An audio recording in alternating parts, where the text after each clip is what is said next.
Philippine Standard Time, las 6:31. This time check is brought to you by ACS Manufacturing Corporation, ISO certified, world-class quality.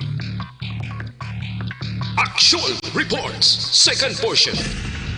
Di kalidad, kag madalong ng mga analisis sa pinakainit na balita sa bilog na probinsya kag nasyon. Action Reports, second portion. Patas kag balanse na komentaryo sa mga issues kag mga balita nga nagaapekto sa mga pumuluyo sa adlaw-adlaw nga tanan. Action Reports, second portion. Upod sa veterano kag respetado nga komentarista. Action Fred Salanga. Karon nga adlaw Huwebes Pizza City na bulan sang Mayo tuig 2020. Anano ang atong talakayon pila ka mga mainit nga isyu magluwas sa COVID-19 ang pagpasira. Sining isa ka higante nga television network ang ABS-CBN. Tinudloan na dire, tudlo dito, tudlo dire, konsinogid ang sa likod sa pagpasira sini. Aber daydayon ta ang kasaysayan sining prangkisa sa among television network. Halin sang 16th Congress, nagfile na ang among network nga kung mahimo, i-renew ang prangkisa. 17th Congress, nagfile liwat. 18th Congress, nagfile liwat. Ambot siningon, asod-asod ang pagfile sa among television network sa ila prangkisa.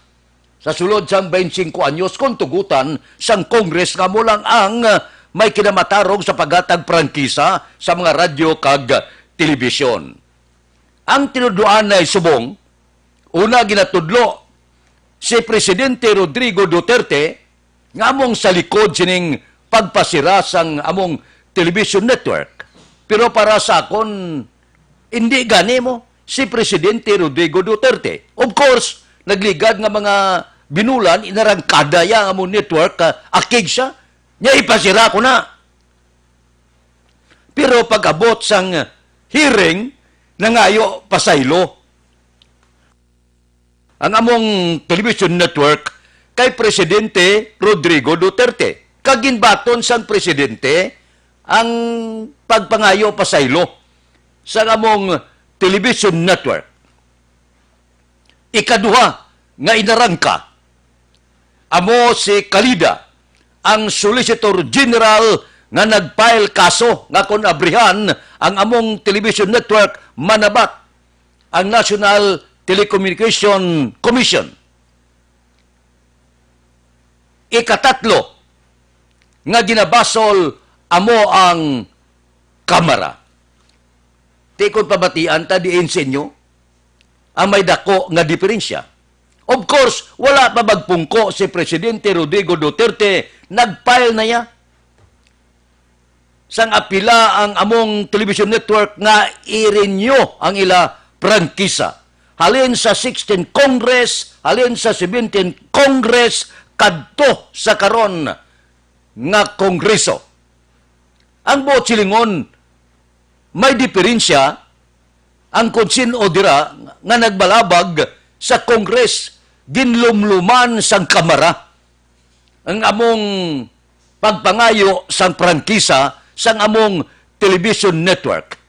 Linumluman nila sang malawig nga tinuig tubtob nga nag-abot ang tion nga nag-expire lang ang among prangkisa, wala gid matalakay sa Kamara.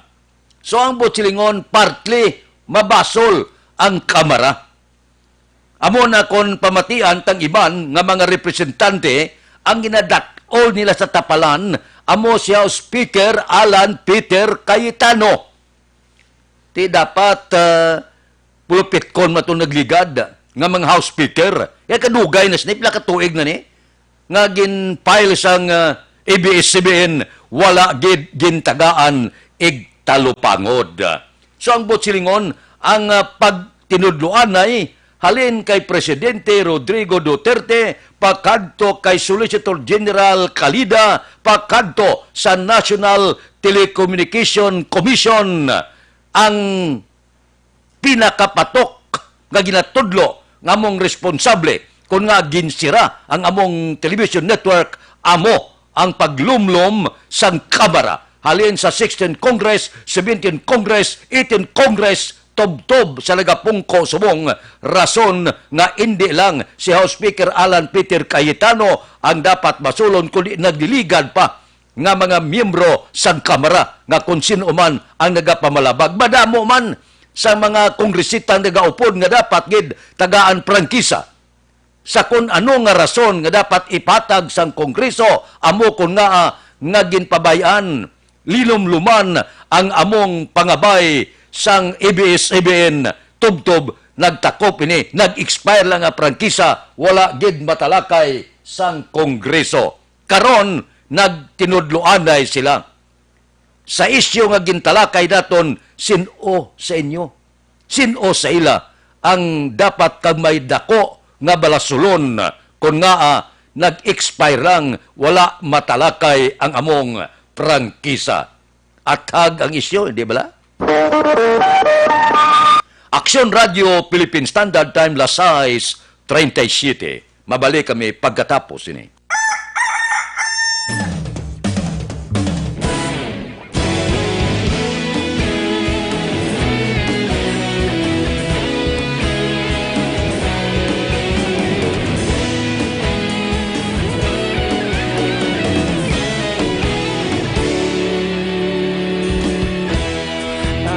Simbanwa, mabugnaw nga hangin nagadapyan na ikaw nang ginapamatian namon ginasandigan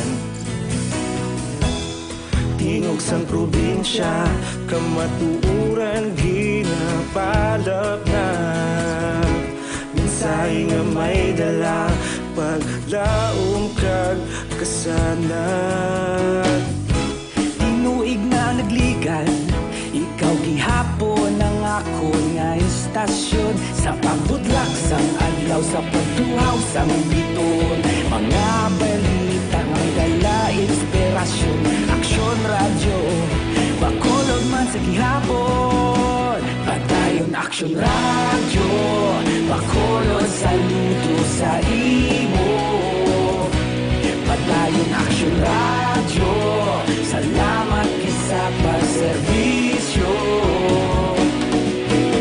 patas kag balanse matuod nga mensahe wala sang ginadampigan padayon aksyon radyo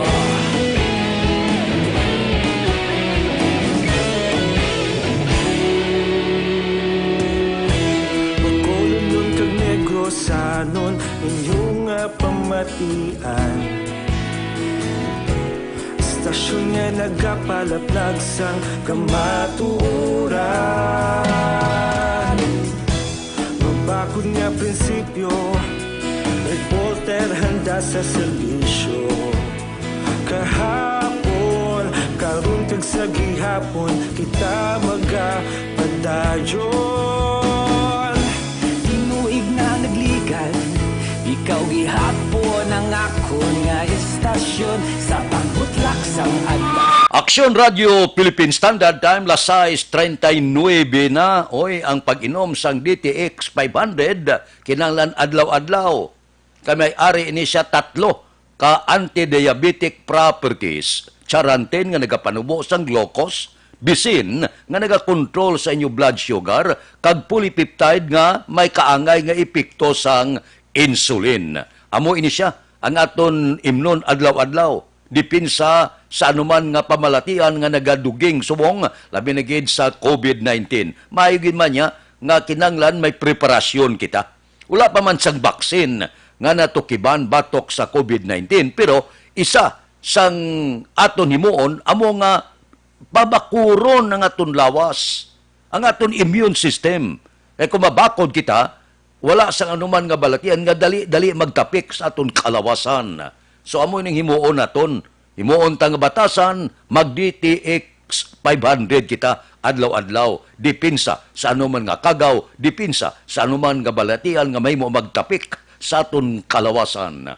Ang DTX 500 mabakal na pagi sa online, kag pwede ma-deliver gani sa inyo puluyan pagi sa www.kalusuganyan.ph o kon Kalusuganyan Facebook page. Action Radio Philippine Standard Time, las 6:41. Ang kahapon nga palayag sang Vice Presidente daw maayo ato nga ehemplo kag paanggid. Nga aman, ginpaanggid ya ang pagkakas, pagpauntat, kag wala pag-renew sang prangkisa sang television network nga ABS-CBN nga ikumparar niya sa Pugo. Nami nga kumpirasyon ini. Ining Philippine Offshore Gaming Operation nga aman. Siling sang Vice Presidente daw maano ang aton gobyerno nga buksan gid ining Pugo panawran bla sa diin target ini sa pag-raid sa kapulisan bangod sang mga illegal nga ginahimo, purting prostitusyon, panahor ang nagapadalagan mga Chinese national, ang iba nagasulod backdoor, iba ang gabayad lang kung pilang ibayad agod makasulod kag mangin trabahante sang ining Pugo nga ni. Nga suno sa gobyerno, daw pugad din isang prostitusyon kag mga illegalista. Pero, pabuksan. Pabuksan kay man kinahanglan ang buwis, kinahanglan ang income. Samtang, ipasira ya ang isa ka television network nga nagabulig sa gobyerno, adlaw-adlaw nagapahibalo sang balita, impormasyon, nagadulong bulig, kag nagatipon sa dagko nga kantidad para ibulig sa gobyerno para nga madulong ang pila ka mga kinahanglanon pagkaon sang biktima sining COVID-19. Di siling sang Vice Presidente daw hindi amo. Daw nagbaliskad. Kundiin pa dadtong nagabulig.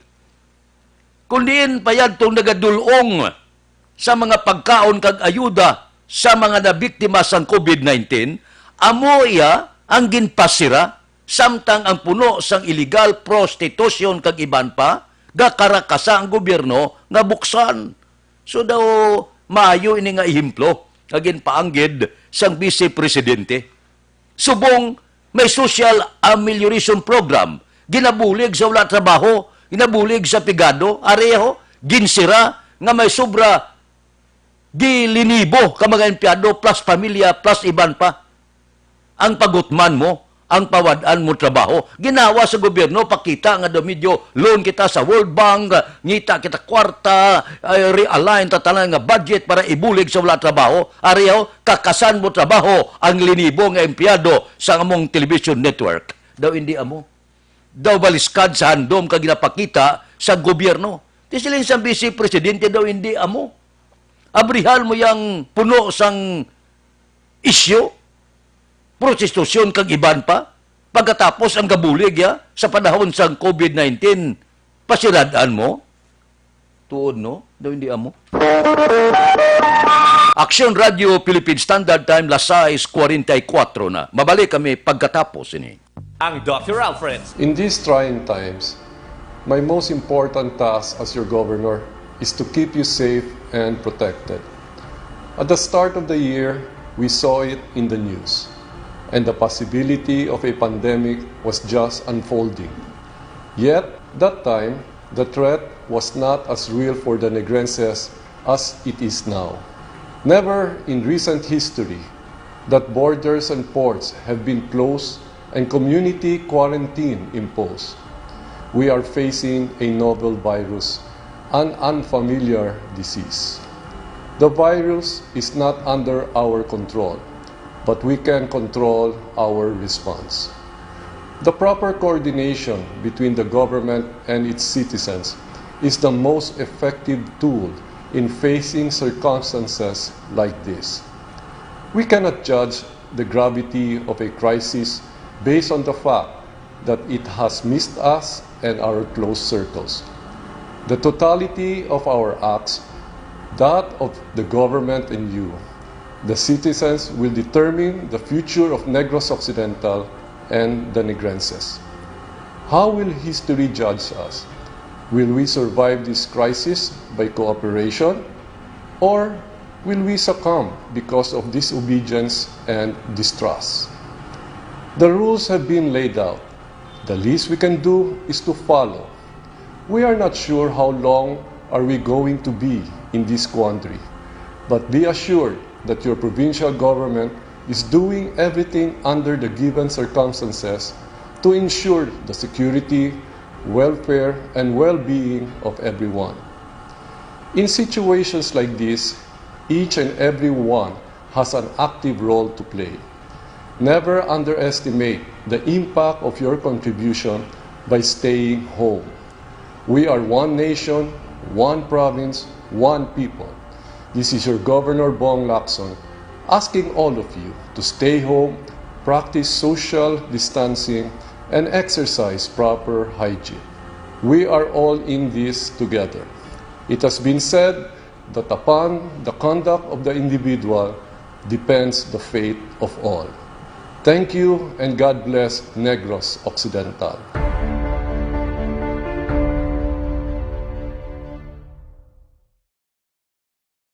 In these trying times, my most important task as your governor is to keep you safe and protected. At the start of the year, we saw it in the news, and the possibility of a pandemic was just unfolding. Yet, that time, the threat was not as real for the Negrenses as it is now.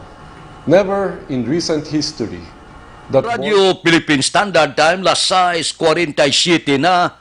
Oy, kung hindi ka membro sang Social Amelioration Program, kawala ngalan mo to, purpose kag iban pa, ti kinahanglan mo gid nga may pundo sa sulod sang puluyan. Ti kung wala ka gid kantuan, kinahanglanon mo gid, basi kung ginakulabos ka, ang mahimo mag-loan ikaw.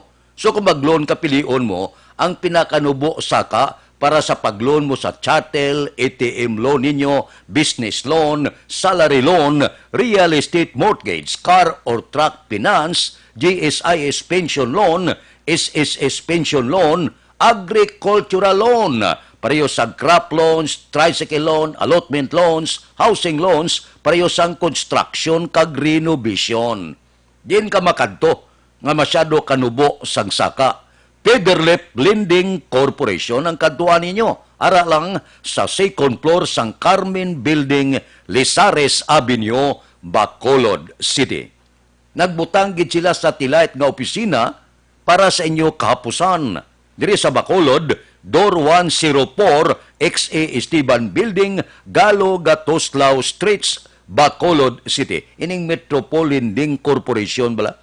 Nagbutang man sila sa tilayt dira sa Dalan Guria, Corner Yungke, sa siyudad sang La Carlota. May ara man sa Dalan Mabini, Son Pordas Talisay City para sa inyo kahapusan. So, kung nagaplano ka mag-loan, subong na. Kadto ka sa may pinakanubo saka Pederlep Lending Corporation, second floor, Carmen Building, Lizares Avenue, Bacolod City. Action Radio Philippine Standard Time, las 6:49 na. Hindi ka magmahay ko, no? Siling sang mga senador sa ABS-CBN. Nya kay kung sumaka ini sa Senado, aprubahan namon. Pero hindi tanan. Ang buot silingon, sa 24 ka mga senador, posible, mayoriya lang ang magaduso kag magapirma nga ibalik ang prangkisa sa among television network. Kung kaday sino ini, wala pa kita listahan. Pero, klaro nga kung magsaka gidman, patapos aprubahan, kung talakayon gidman, sa Kamara ang prangkisa. Di siguro mga sa kabulan, 3 bulan, o pila kabulan kag matapos ini, ulo antos lang anay ang mga empleyado sa among television network. Madamo man ang nagapangabay, mga dagko nga negosyante, gapangabay na sa Kongreso nga aprubahan na ang prangkisa sa among television network. Kung talakayon ini mas temprano, sigurado ako, pila lang kadlaw tapos na ni. Kung iduso gid man, duha ka bagay lang matabo mo. Aprubahan o kung hindi na gid pag-aprubahan ang prangkisa sa among television network. Pero siling sang Senado, once nga aprubahan, kag talakayon sang Kamara, kag ipasa dito sa Senado, automatic mayoriya sa iya maaprobar sining prangkisa sang among television network. So, ang mga empleyado sumunti, gapang hakroy man eh. Kung ikaw hindi ka kulbaan, pinsarabla, mawadaan ka trabaho, breadwinner kas pamilya mo, may kabataan ka. So, sakit-sakit na batsyagon, daw ginatorture kas na mo, daw hindi ka matulugan, daw ano bla, gulpi lang makakasan ka trabaho, amo na sa na-experience naton sang martial law bla, pagpasira sang tanan nga waragwagan, telebisyon, pamantalaan sa tong martial law ni Marcos, sosperte. Mananong-tanom kagid sang dahon kabutis o saran mo, wala ka obra mo. Tanan to sira sang martial law sa itong padiklarar ni Presidente Marcos ang una. Tiyan mo niyo ang eksperyensya, hindi man ni martial law, pero ang eksperyensya ya sang among television network nga may linibo ka empleyado kapang hakroy subong. Luyag na kag sa hindi, sakit-sakit di ba tiyagon mo? Labi na gid kung may ginapa-eskwela ka pa, labi na gid kung may ginasagod ka nga pamilya, sakit ini ba tiyagon? Nga kakasan ka trabaho. Sa likod sining karon ara pa kita sa delikado nga panahon, bangod sang COVID-19, linipot nila ang among television network, pinasira gulpi. Sakit, no? Batyagon ako na eksperyensyahan ko na yan. Sakit-sakit kung mawadaan ka trabaho. Inang galakat kas dalan, gatangla kas langit, gaduko sa duta, galungo ka. Ang matag-adlaw mo kung diyan mo pudyuton, kung wala ka pundo. Ginulpi mo, pasira. So, hindi magmahaya. Siling sang Senado. Nya depende sa Kamara, kung sumaka niya sa amon, sigurado, aprobado ramon. Pero may jutay nga nga mga pitik-pitik niya, hindi man tanan. Di kung sinong hindi mag-upod sini, basi kung may mga ideya man kamo. Pero sigurado ako, mayoriya sa Senado, aprobado ini. Ang pag-atag prangkisa dugang, kag pag-atag sang ligwa nga makaliwat operation ang among television network. Sa nasiling na nasandig ina sa Kamara, subong ginaulat sa Senado, kay sila lang ang may otorisasyon, sila lang ang may poder nga maghatag prangkisa siling ko na sa mga radyo kag telebisyon. Ang kwestiyon da, sano nagahulat ang mga empleyado sa among television network. Hindi lang isa, linibo ka mga empleyado plus sang pamilya. Aksyon Radio Philippine Standard Time, Lasay 54. Mabalik kami pagkatapos ini.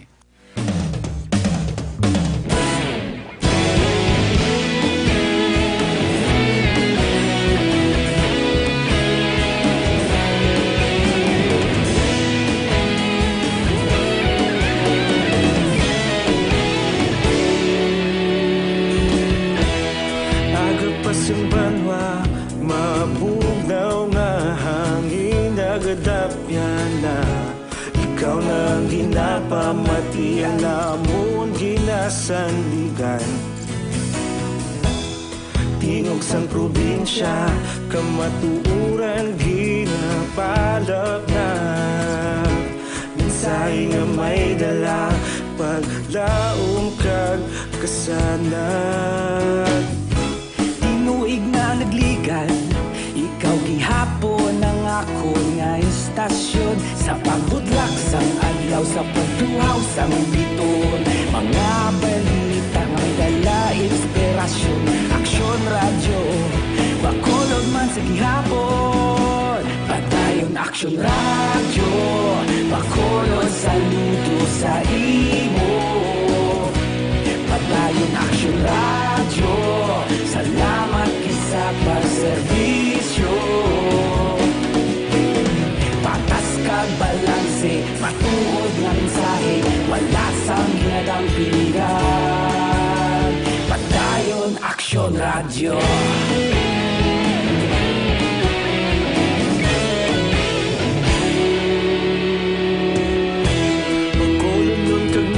sanon inyong pamatian. Istasyon nga nagapalaplag sang kamatuoran. Magbakod nga prinsipyo, reporter handa sa serbisyo. Kahapon, karuntag sa gihapon, kita Philippine Standard Time, lasay 56. Bawa, puwerte man no? Ang halit sa mga health worker naton, nurses sa bilog nga kalibutan. Di ka makita na nga ang records ng Nurses Association sa bilog kalibutan ng mga 90,000, pakadako-dako ba? Sa 30 ka makapungsuran sa bilog kalibutan ba ano ini? Ang nagakatabo subong. Daw sakto ginang siling sang pila naton ka mga kabyanan nga kung magpadayon sa katuig ini kabay pa hindi lang na maurot ang aton mga frontliner. Ay ho, sakit pamatian no? Tiyanon mo na. Ginulpi kita sang kagaw mo. Daw pati ako do di ko maintindihan kung anong nagkakatabo sa bilog kalibutan first time nimo sa kasaysayan. Terrible ho. Grabe nga halit. Kag subong padayon pa. Daw hindi siya magalin. Daw kabudlay tabugon. Hindi mo sa makita mo. Kag ang importante sa tanan kag delikado, wala gid baksin. Wala pagid tambal. Di ko ambot silingon, mientras tanto, nga ang mga maalam sa yantipiko kag iban pa, hindi makatukib ko anong tambal sini. Amo na siling naton, hindi kita makabalik sa aton normal nga pagpangabuhi.